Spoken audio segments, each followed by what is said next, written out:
Post మార్కెట్కి సంబంధించిన ప్రధానాంశాలు చర్చించుకుందాం. ముందుగా మిత్రులందరికీ స్వాగతం. ఈరోజు జనవరి 27వ తారీఖు మంగళవారం. మొత్తం మీద మంత్లీ ఎక్స్పైర్ అయితే అయింది.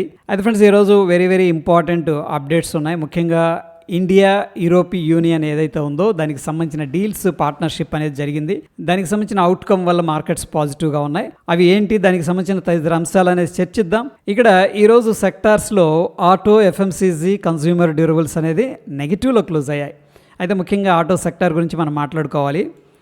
ఇక మెటల్స్, పిఎస్యు బ్యాంక్, డిఫెన్స్ అనేది మోర్ దాన్ 1% పైన పాజిటివ్గా అయితే ట్రేడ్ అయ్యాయి. మొత్తం మీద క్లోజ్ అయిన విధానంలో ఇండియన్ సెక్టార్స్ 80% పైన పాజిటివ్గా బుల్లిష్గా క్లోజ్ అయ్యాయి. నిఫ్టీ 50 అనేది దానికి సంబంధించిన స్టాక్స్లో ముఖ్యంగా Adani Enterprises, JSW Steel, Axis Bank, Grasim, Adani Ports అనేది ఈరోజు టాప్ గెయినర్స్గా క్లోజ్ అవ్వగా, Mahindra and Mahindra, Asian Paints, Kotak Bank, Wipro అనేది టాప్ లూజర్స్గా అయితే క్లోజ్ అయ్యాయి. మొత్తం మీద నిఫ్టీ 50 క్లోజ్ అయిన విధానంలో బులిష్ సెంటిమెంట్ అనేది కనిపిస్తూ ఉంది.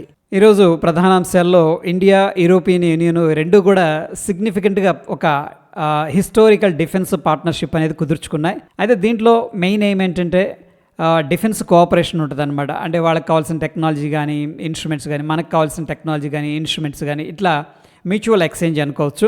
రెండవది జాయింట్ వెంచర్ ఇనిషియేటివ్ కూడా స్టార్ట్ చేస్తున్నారు. అంటే ఇద్దరు కలిసి రెండింటిని ఎక్స్చేంజ్ చేసుకుంటూ ఈ యొక్క మ్యానుఫ్యాక్చరింగ్, డిస్ట్రిబ్యూషన్ అనేది చేయడం జరుగుతుంది. దాని తర్వాత సప్లై చైన్ ఇంటిగ్రేషన్ కూడా స్టార్ట్ చేస్తున్నారు. ఇండియా యూరోపియన్ డిఫెన్స్ ప్రోగ్రామ్స్ ఏవైతే ఉన్నాయో వాటిల్లో పార్టిసిపేట్ చేసే అవకాశం కూడా ఉంది.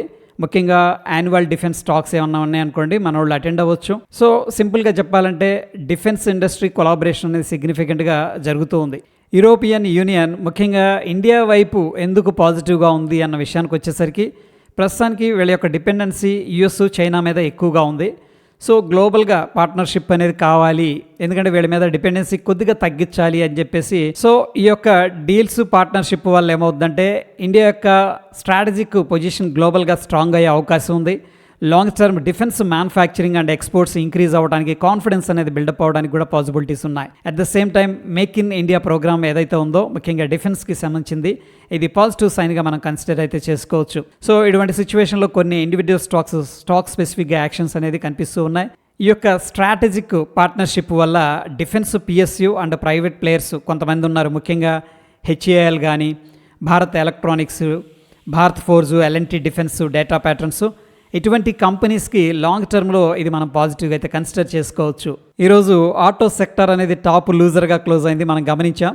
అయితే దీనికి కూడా ఒక న్యూస్ అనేది ఉంది. అదేంటంటే యూరోపియన్ యూనియన్ నుంచి ఏవైతే కార్స్ అనేది ఇండియాలోకి వస్తూ ఉన్నాయో వాటి మీద 110% టారిఫ్ అనేది ఇంతకుముందు కలెక్ట్ చేసేవాళ్ళు, ఇప్పుడు దాన్ని 10%కి తగ్గించారు.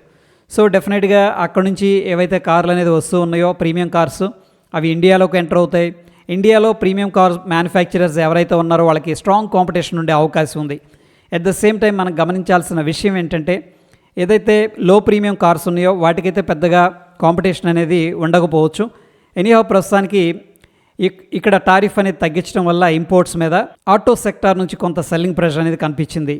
మనీ కంట్రోల్ బడ్జెట్కి సంబంధించి ఒక పోల్ అనేది తీసుకురావడం అనేది జరిగింది. ప్రస్తుతం ఆ పోల్ యొక్క సారాంశం ఏంటంటే, financial year 2027 budget 53 lakh crore వచ్చని చెప్పేసి అంచనా జరుగుతుంది. నెక్స్ట్ వచ్చేసరికి క్యాపెక్స్ గ్రోత్ అనేది కొద్దిగా తగ్గొచ్చు. దాని తర్వాత బారోయింగ్ ఏదైతే ఉందో గ్రాస్ బారోయింగ్ అది కూడా తగ్గొచ్చు అని చెప్పేసి అంచనాలు అయితే ఉన్నాయన్నమాట. ఇక ఇండివిజువల్ స్టాక్స్ అనేది మనం అబ్జర్వ్ చేసినట్టయితే అర్బన్ కంపెనీ షేర్స్ ఈరోజు 7% దాకా పడిపోవడం అనేది జరిగింది. రిజల్ట్స్ అంత బాగా రాలేదన్నమాట.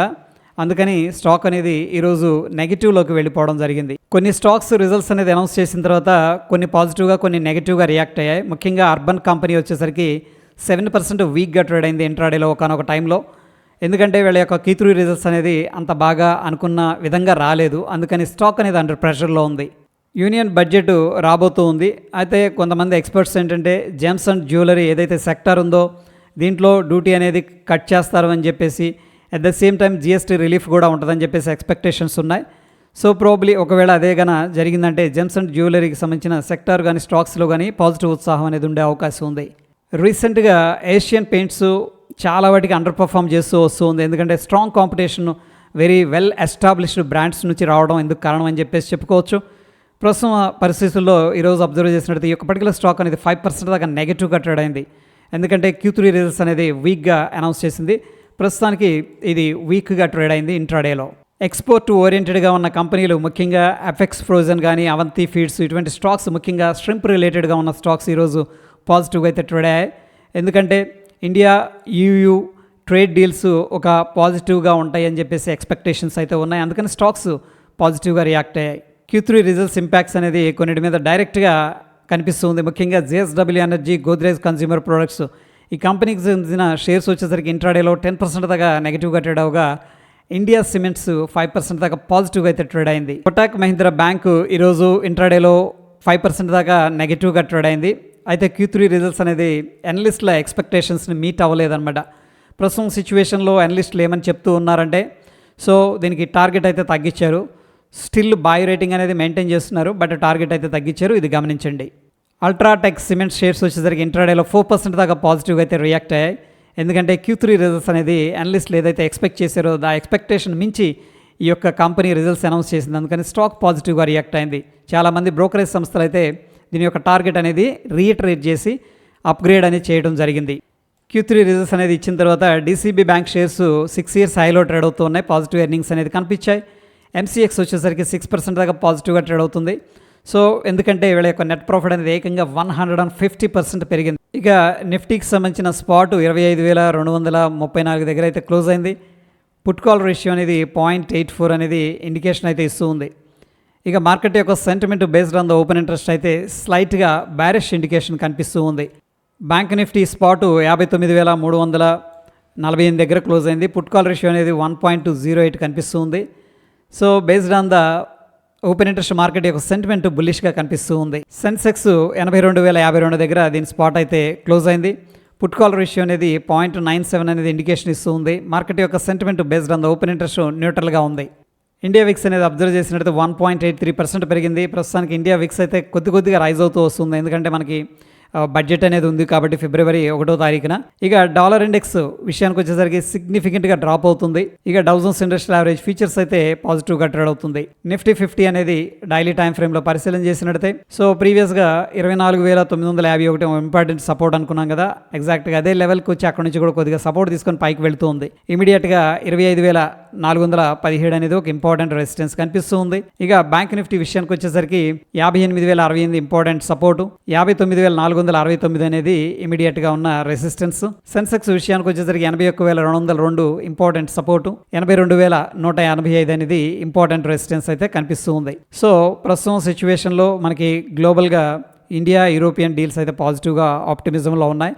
ముఖ్యంగా డిఫెన్స్ సెక్టార్లో కొంత పాజిటివ్ ఉత్సాహం అనేది పార్ట్నర్షిప్ అనేది ఉండటం వల్ల జరిగింది. ఇక అట్ ద సేమ్ టైం ఏంటంటే ఎక్స్పోర్ట్ ఓరియంటెడ్గా ముఖ్యంగా ష్రింప్కి సంబంధించిన ఇండస్ట్రీలో కొద్దిగా పాజిటివ్గా సెంటిమెంట్ అయితే నడుస్తూ ఉంది. ఇక నిఫ్టీ కానీ బ్యాంక్ నిఫ్టీ కానీ అబ్జర్వ్ చేసినట్టయితే అఫ్కోర్స్ సెన్సెక్స్ అన్నీ కూడా పాజిటివ్గా స్ట్రాంగ్ రికవరీ అనేది కనబరుస్తూ ఉన్నాయి. ప్రస్తుతం సిచ్యువేషన్లో పాజిటివ్ సెంటిమెంట్ ఎన్విరాన్మెంట్ అనేది కనిపిస్తుంది కాబట్టి ఎవ్రీ డిప్ కూడా ఒక బాయింగ్ ఆపర్చునిటీ లాగా మనం అయితే తీసుకోవచ్చు. సో ఇది ఫ్రెండ్స్ పోస్ట్ మార్కెటింగ్ సంబంధించిన అప్డేట్స్. ఎటువంటి క్రిటికల్ అప్డేట్స్ ఉన్న టెలిగ్రామ్లో షేర్ చేస్తా. ఫ్రెండ్స్ వీడియో ఇన్ఫర్మేటివ్గా అనిపిస్తే తప్పకుండా లైక్ చేసి మీ యొక్క సపోర్ట్ అనేది తెలియజేయండి. మరొక ఇంట్రెస్టింగ్ ఎపిసోడ్ మళ్ళీ కలుసుకుందాం. Stay tune. ధన్యవాదాలు.